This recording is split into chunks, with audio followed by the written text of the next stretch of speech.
یا جو عورتیں نماز نہیں پڑھتی وہ یہ بیان دل کے کانوں سے ضرور سنیں۔ میں امید کرتی ہوں کہ یہ بیان سننے کے بعد آپ انشاءاللہ 5 وقت کی نماز پڑھنے کی عادی بن جائیں گی۔ میری پیاری بہنوں، قیامت کے دن اللہ تعالیٰ بے نمازی عورت سے سوال کرے گا، اے بے نمازی عورت، بتا تو نے میری عبادت کیوں چھوڑی؟ نماز کیوں نہیں پڑھتی تھی؟ سجدوں کی صورت میں میری شکر گزاری کیوں نہیں کرتی تھی؟ وہ عورت کانپتے ہوئے جواب دے گی، یا اللہ میں مجبور تھی۔ اللہ فرمائے گا، تیری کون سی مجبوری تھی؟ وہ عورت کہے گی کہ یا اللہ میرے بچے چھوٹے چھوٹے تھے، ان کی دیکھ بھال کرنی پڑتی تھی، گھر کے کام کاج ختم ہی نہیں ہوتے تھے، کچن سنبھالنا پڑتا تھا اور ہر وقت شوہر کی خدمت میں مصروف رہتی تھی۔ بس ان کاموں کی وجہ سے وقت ہی نہیں ملتا تھا کہ میں تیرے حضور جھک سکوں۔ عورت کا یہ بہانہ سن کر اللہ تعالیٰ غضبناک ہو کر فرمائے گا، فرشتوں جاؤ مسلمانوں کے خلیفہ حضرت عمر کی بیوی کو لے کر آؤ۔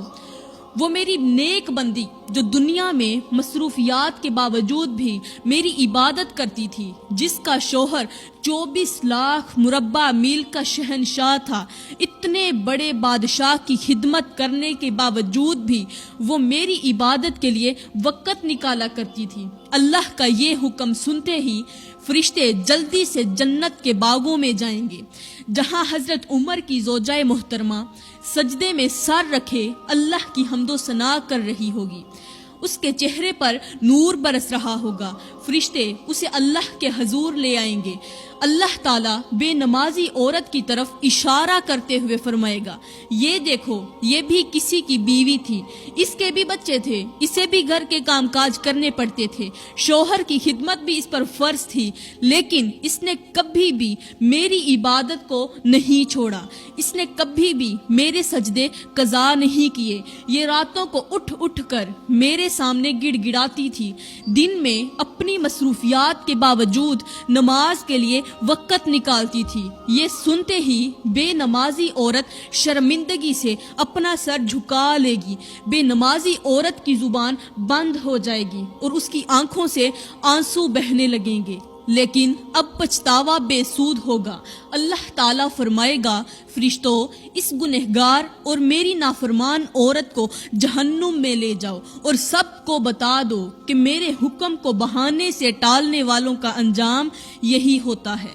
فرشتے جب اس بے نمازی عورت کو گھسیٹتے ہوئے جہنم کی طرف لے جانے لگیں گے تو وہ عورت تکلیف کے مارے تڑپ اٹھے گی، اس کی چیخیں فضا کو ہلا دیں گی اور وہ درد بھری آواز میں کہے گی، مجھ پر رحم کرو، میں کمزور ہوں، میں یہ عذاب برداشت نہیں کر سکتی، مجھے چھوڑ دو، خدا کے واسطے مجھے معاف کر دو۔ وہ ہاتھ جوڑ کر کہے گی، روتے ہوئے کہے گی، یا اللہ مجھے ایک موقع دے دے، میں تیری نماز پڑھوں گی، تیرے رستے پر چلوں گی، تیرے احکامات کو مانوں گی، اب میں دنیا میں جا کر استغفار کروں گی، توبہ کروں گی، اب میں تہجد پڑھوں گی، روزے رکھوں گی، نوافل بھی پڑھوں گی، میں تیری عبادت کرتی رہوں گی، دن ہے تو تیری عبادت میں گزرے گا، رات تو تیری عبادت میں گزرے گی، میں ہر وقت تیری حمد و ثنا بیان کروں گی، تیرے نبی کی ذات پر درود پاک پڑھوں گی، میں تجھ سے بخشش کی دعا طلب کروں گی، میں اپنے بچوں کو چھوڑ دوں گی، دنیا کو چھوڑ دوں گی، دنیا کی پرواہ بھی نہیں کروں گی، شوہر کی خدمت بھی کروں گی، لیکن تیری عبادت سب سے مقدم ہوگی، وقت پر باجماعت نماز بھی ادا کروں گی، بس سارا وقت تیری نماز میں صرف کر دوں گی۔ اچانک ایک گونجدار آواز سنائی دے گی، یہ آواز ہوگی اللہ کی۔ میرا اللہ فرمائے گا، اے میری بندی،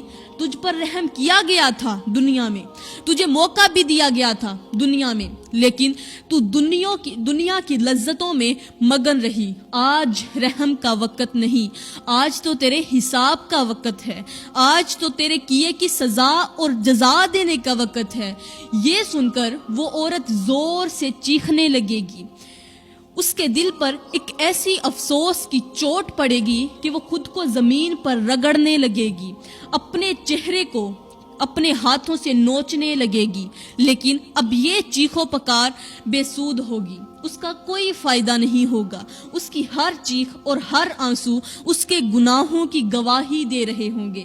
جہنم کے شعلے اسے اپنی طرف کھینچ رہے ہوں گے اور وہ مایوسی کے اندھیروں میں گم ہو رہی ہوگی، کیونکہ اس کے پاس کوئی نیکی نہیں ہوگی، صرف گناہ ہوں گے. اس کا گناہوں والا پلڑا اوپر ہوگا اور نیکیوں والا نیچے ہوگا. اس کی جو گناہ ہوں گے وہ بہت زیادہ ہوں گے، نیکیاں بہت ہی کم ہوں گی.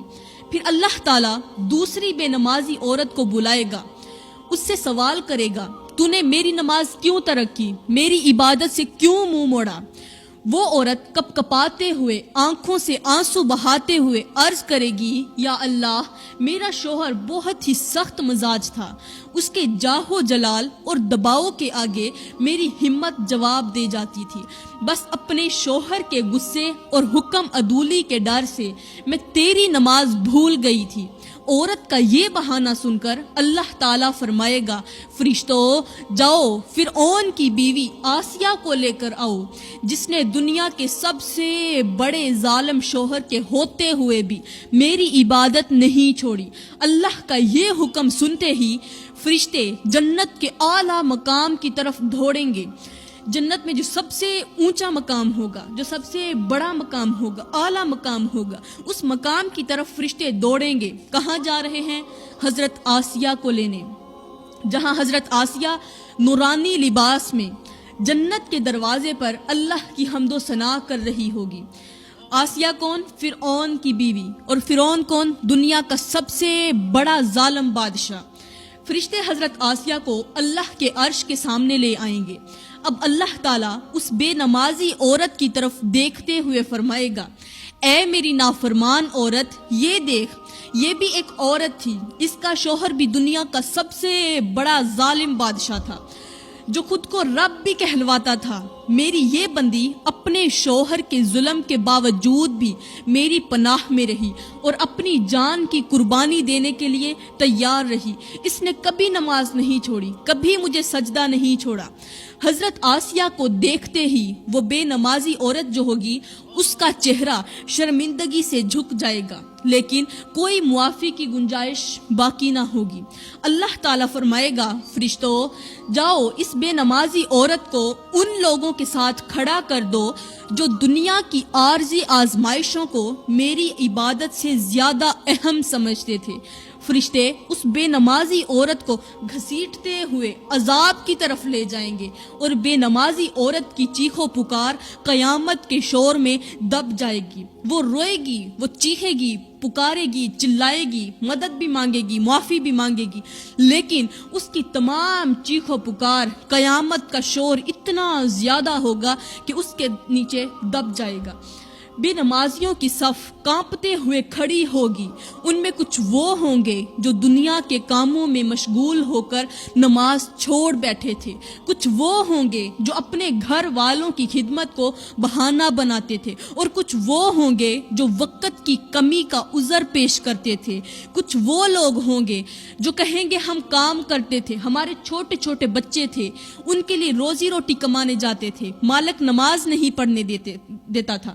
اب اتنے بڑے مالک کی، وہ مالک جو انہیں کھلا بھی رہا ہے، انہیں پلا بھی رہا ہے، دوسروں کے دلوں میں ان کے لیے رحم بھی ڈال رہا ہے، اس مالک کی نماز کو چھوڑ کر، اس کے حکم کو چھوڑ کر وہ دنیا کے مالکوں کو اپنا مالک سمجھتے تھے.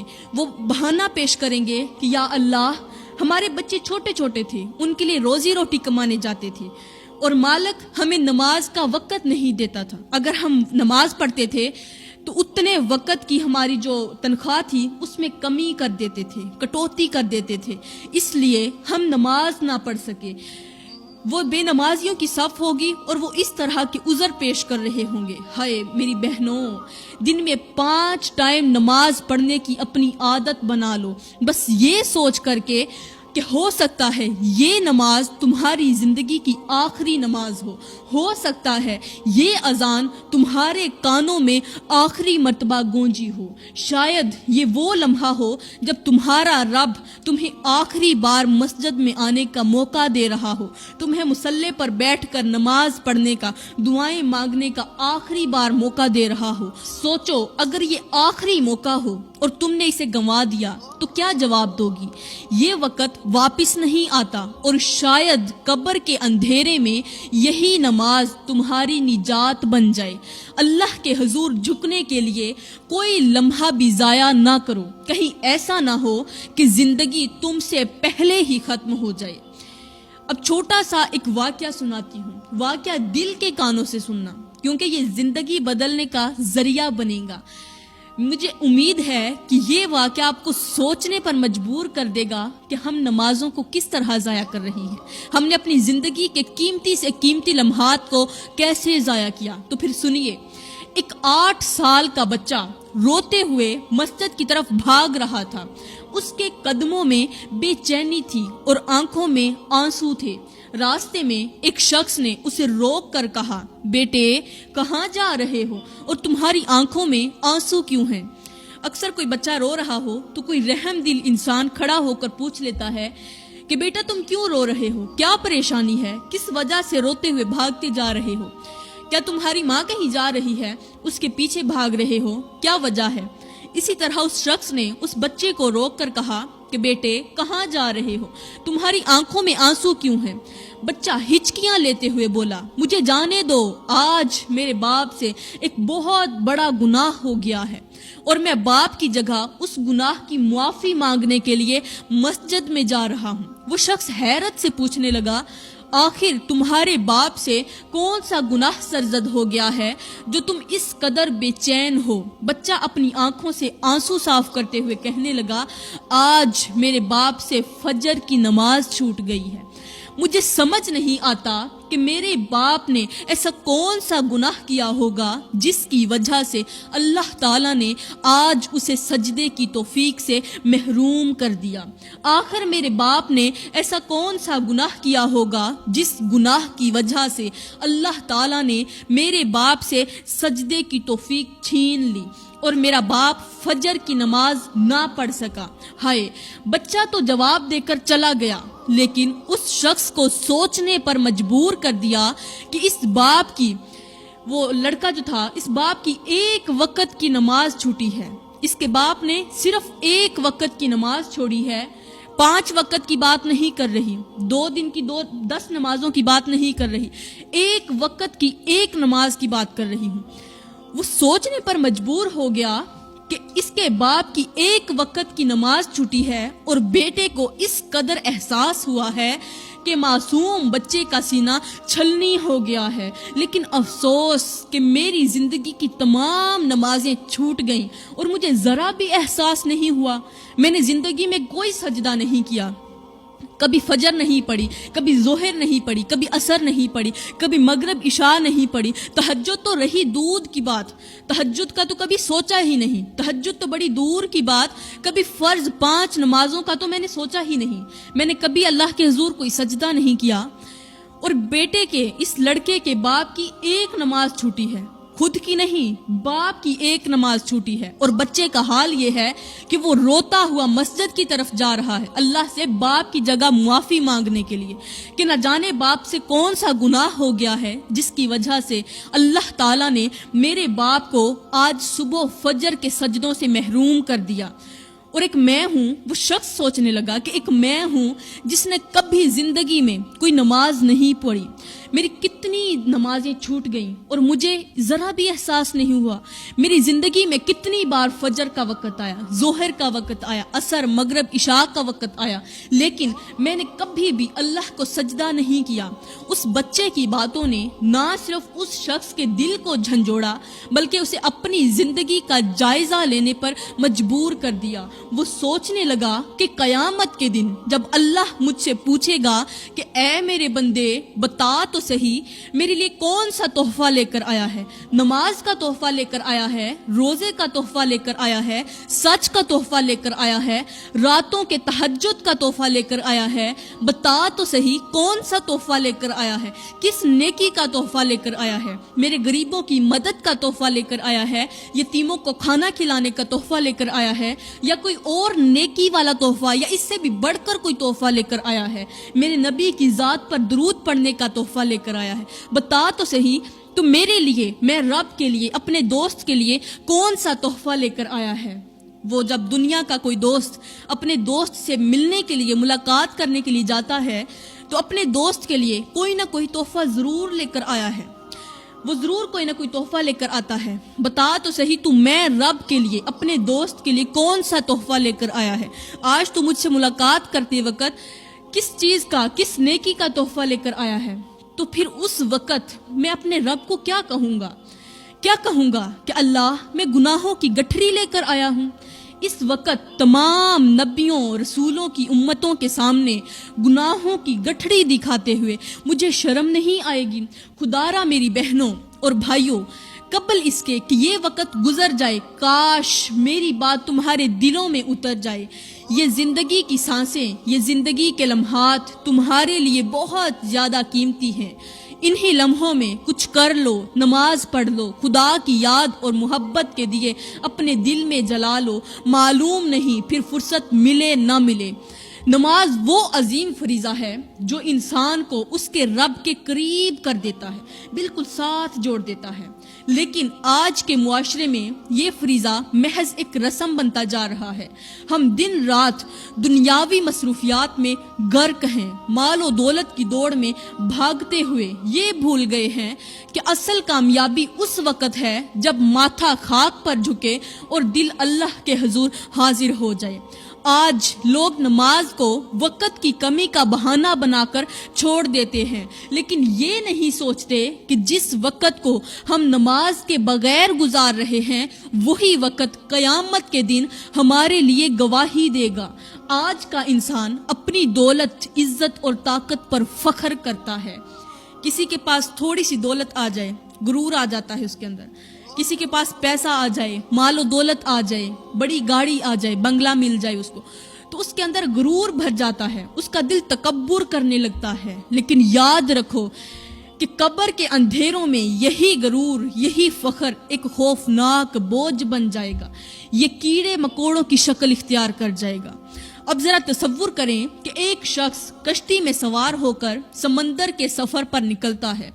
کشتی میں اس کے پاس کھانے پینے کا سامان پڑا ہے، زندگی گزارنے کے تمام وسائل موجود ہیں، اور وہ شخص خوبصورت نظاروں میں مگن ہے، لیکن وہ یہ بھول جاتا ہے کہ کشتی میں ایک سوراخ بھی ہے، جو سوراخ آہستہ آہستہ پانی کو اپنے اندر لے جا رہا ہے۔ وہ شخص اپنی دنیاوی مصروفیات میں اتنا گم ہوتا ہے کہ سوراخ کی طرف دھیان ہی نہیں دیتا، یہاں تک کہ سوراخ کے ذریعے پانی کشتی کو بھر دیتا ہے اور وہ شخص سمندر میں ڈوب کر فنا ہو جاتا ہے۔ میری بہنوں، یہی مثال ہماری زندگی کی ہے۔ نماز ہمارے ایمان کی کشتی کو مضبوط رکھتی ہے، لیکن جب ہم نماز چھوڑ دیتے ہیں تو ہمارے اعمال میں سوراخ ہو جاتا ہے۔ پھر دنیا کی تمام رنگینیاں اس سوراخ کے ذریعے ہماری کشتی کے دنیا کو اندر ہی اندر غرق کر دیتی ہیں۔ میرے بھائیوں، جب موت کا سمندر ہمیں اپنی لپیٹ میں لے لے گا تو اس وقت کوئی وسیلہ، کوئی تعلق اور کوئی عذر ہمیں نہیں بچا سکے گا۔ نماز وہی واحد عمل ہے جو ہماری کشتی کو نہ صرف مضبوط رکھتا ہے بلکہ ہمیں طوفانوں سے بچا کر منزل مقصود تک بھی پہنچاتا ہے۔ کربلا کی سرزمین پر حضرت امام حسین، جنہوں نے اپنا سب کچھ اللہ کی راہ میں قربان کر دیا، اپنے بچوں کے لاشیں اپنے کندھوں پر اٹھائے، جن لاشوں کو دیکھ کر پہاڑ بھی رو پڑے، لیکن جب نماز کا وقت آیا تو امام نے وہ لاشیں زمین پر رکھ دیے۔ اب وہ جو لاشیں انہوں نے اٹھائے ہوئے تھے، نماز کا وقت آیا تو وہ زمین پر رکھ دیے۔ وہ لاشیں جنہیں وہ اپنی زندگی سے زیادہ عزیز سمجھتے تھے، وہ لاشیں تپتی ہوئی ریت پر رکھ کر خود اللہ کے حضور کھڑے ہو جاتے، نماز پڑھتے۔ امام حسین نے ہمیں سکھایا کہ نماز کسی بھی حالت میں ترک نہیں کی جا سکتی۔ جب پورا خاندان کربلا کی خاک پر قربان ہو رہا تھا، تب بھی امام حسین نے پہلے نماز کو ترجیح دی۔ ان کے لیے نماز محض ایک فرض نہیں تھی، بلکہ اللہ سے ملاقات کا بھی ذریعہ تھی۔ سوچو، وہ تپتی ہوئی ریت، وہ بچوں کے لاشیں، وہ پیاس کی شدت اور ظالموں کی تلواروں کا خوف بھی امام کی پیشانی کو اللہ کے سجدوں سے نہ ہٹا سکا۔ امام حسین نے ہمیں بتا دیا کہ دنیا کی کوئی بھی مصیبت، کوئی بھی غم اور کوئی بھی قربانی نماز سے بڑھ کر نہیں ہو سکتی۔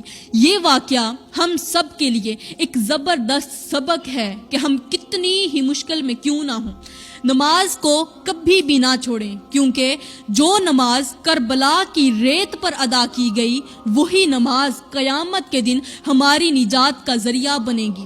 ذرا تصور کریں کہ ایک مسافر صحرا کے بیچوں بیچ کھڑا ہے، اس کے پاس پانی سے بھرا ہوا ایک مشکیزہ ہے، مگر وہ اسے اہمیت نہیں دیتا اور یہ سوچ کر اسے استعمال نہیں کرتا کہ شاید آگے کہیں اور پانی مل جائے۔ دھوپ کی شدت، پیاس کی تڑپ اور تھکن اسے بے حال کر دیتی ہے، مگر وہ مشکیزہ کبھی بھی کھولنے کی زحمت نہیں کرتا۔ آخر کار جب وہ گرنے لگتا ہے اور زندگی کی آخری سانس کے قریب ہوتا ہے، تب اسے احساس ہوتا ہے کہ وہ پانی اس کی بقا کے لیے کافی تھا، اس کے زندہ رہنے کے لیے کافی تھا، مگر اب وہ مشکیزہ اس کے کسی کام کا نہیں رہا۔ بالکل یہی انجام ہے بے نماز انسان کا۔ بے نمازی انسان کے ساتھ بھی یہی حشر ہوتا ہے۔ نماز اس کی زندگی کا وہ پانی ہے جو اس کی روح کو زندہ رکھ سکتا ہے، مگر وہ اسے اہمیت نہیں دیتا، اور جب موت کا وقت قریب آتا ہے تو اسے اپنی غفلت کا احساس ہوتا ہے، مگر تب وقت ہاتھ سے نکل چکا ہوتا ہے۔ نماز کو معمولی نہ سمجھو، کیونکہ یہ وہ خزانہ ہے جو تمہاری آخرت کو روشن کر سکتا ہے۔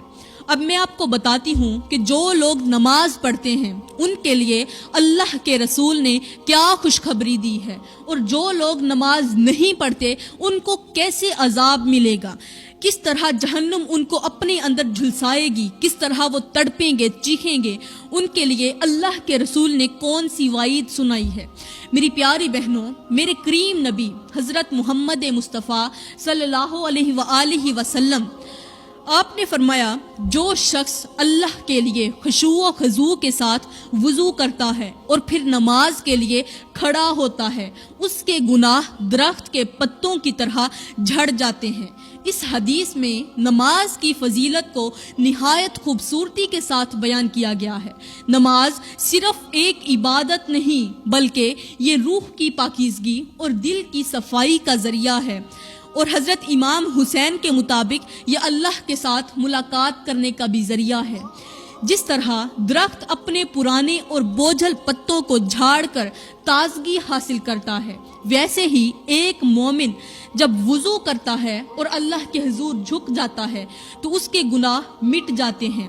یہ خوشخبری ان کے لیے ہے جو نماز کو اپنی زندگی کا حصہ بنا لیتے ہیں، کیونکہ نماز اللہ سے قربت کا سب سے بڑا ذریعہ ہے۔ نماز کے ذریعے مومن کو سکون، راحت اور جنت کی بشارت ملتی ہے۔ یہ حدیث ہمیں یاد دلاتی ہے کہ نماز صرف ایک فرض نہیں، بلکہ ہمارے لیے رحمت اور گناہوں کی معافی کا ذریعہ ہے۔ اب جو لوگ نماز نہیں پڑھتے ان کے لیے کیا وعید ہے؟